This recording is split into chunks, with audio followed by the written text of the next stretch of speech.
هواية طلبات جتني شلون نسوي لوف. اليوم جبت لكم وصفة شوية مختلفة بس بسيطة وإن شاء الله تعجبكم.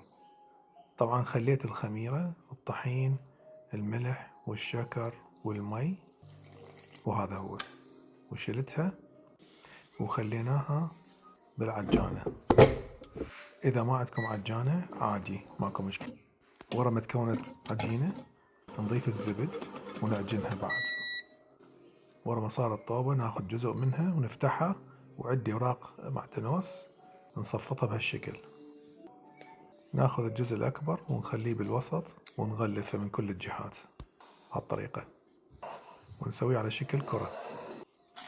عندي هنا قالب كيك نرشه بالزيت، زيت الزيتون، ونخلي الطوبة مالتنا بالوسط وندهنها بزيت الزيتون، وناخذها حتى تتخمر بالفرن لمدة ساعة.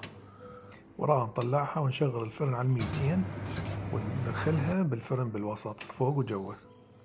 ورا نص ساعة هاي النتيجة النهائية، نشوفوها شلونها ريحة تخبر. وهيك راح تطلع وياكم ورا ما تبرد قالب محترم. طبعا دائما مكانكم خالي، بس شو اسوي، لازم اكلها وحدي محترمة. شكرا.